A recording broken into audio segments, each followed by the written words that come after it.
नमस्कार दोस्तों, मेरा नाम अरुण है और आज मैं बात करूंगा कि कैसे जो 12 जून को जो प्लेन हादसा हुआ था, जो कि अहमदाबाद से लंदन जा रहा था। उस प्लेन में काफ़ी लोग बैठे हुए थे, जो कि एक प्लेन क्रैश हो गया था जिसकी वजह से काफ़ी ज़्यादा लोग मारे गए थे और उसमें सिर्फ बचने वाली की संख्या एक ही थी, जो कि एक बच गया था। वो भी एंड टाइम पर उस प्लेन से कूद गया था, जिसकी वजह से वो थोड़ा बहुत घायल हुआ था, लेकिन उसकी जान बच गई थी। लेकिन बाकी जो लोग थे वो उनकी जो मृत्यु थी वो उसी वक्त वो मारे गए थे प्लेन क्रैश में। 12 जून की खबर थी जिसमें कि ये प्लेन क्रैश हुआ था। मैं आज 16 जून की बात कर रहा हूँ, जो कि एक ऐसा ही प्लेन हादसा होते होते बच गया था। Air India flight Boeing Air India plane 787-8 जो कि हांगकांग से दिल्ली आने के लिए रवाना हुआ तो था, लेकिन वो दिल्ली एयरपोर्ट पर अपनी लैंडिंग नहीं करा पाया। उसको वापस हांगकांग के एयरपोर्ट पर वापस लैंड कराना पड़ा। ऐसा क्यों? क्योंकि जब वो हांगकांग के एयरपोर्ट से उसने टेक ऑफ किया तो 12:20 पर उसने टेक ऑफ किया और उसके बाद जस्ट 1:15 पर उसने वापस हांगकांग एयरपोर्ट पर लैंडिंग कर ली थी। ऐसा क्यों?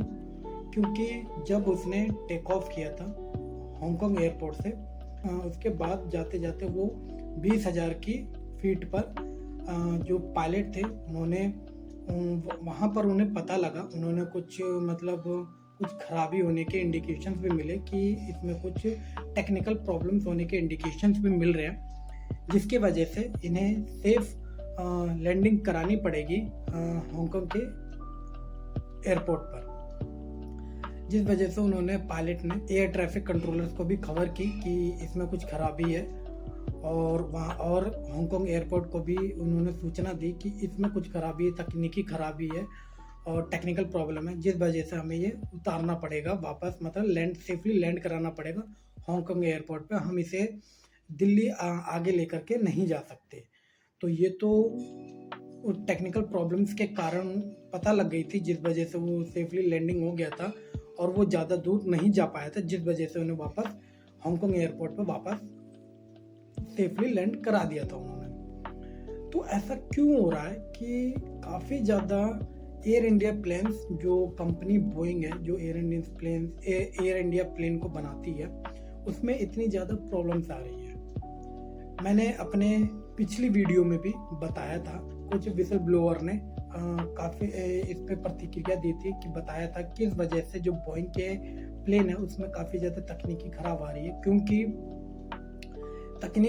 तकनीकी खराबी होने का कारण ये था कि वहाँ के जो कर्मचारी थे, बोइंग के जो कर्मचारी थे, ये आरोप था कि जो वो पार्ट्स होते हैं, एयरप्लेन के जो पार्ट्स होते हैं वो अनफिट थे, मतलब वो फिट नहीं होते थे कि अगर उन्हें ठीक तरीके से, प्रॉपर तरीके से लगाया जाए एक प्लेस पर जहाँ पर उसके पार्ट्स फिट होते हैं तो फिट हो जाएंगे।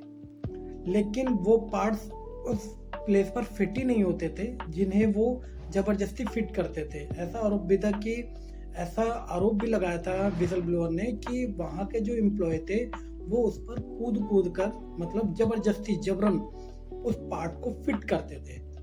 तो अगर कोई चीज़ जबरदस्ती फिट करी जा रही है तो वो चीज़ कितनी देर तक चलेगी? अगर वो चीज़ कोई भी अभी तो वो खड़ी है प्लेन, जिस वजह से कोई प्रॉब्लम्स नहीं दिख रही, और आफ्टर वो टेक ऑफ जब वो उड़ान भरेगी, तो जब वो चालू होगी, जब वो चलेगी, तो उसमें तो दिक्कत आएगी और काफ़ी मेजर प्रॉब्लम भी आई थी, जिस वजह से जो कि 12 जून को जो प्लेन क्रैश हुआ था उसमें भी विसल ब्लोअर ने यही ज़्यादातर प्रॉब्लम्स बताई थी कि इसमें भी यही प्रॉब्लम्स हो सकती हैं बोइंग कंपनी के प्लेन्स में।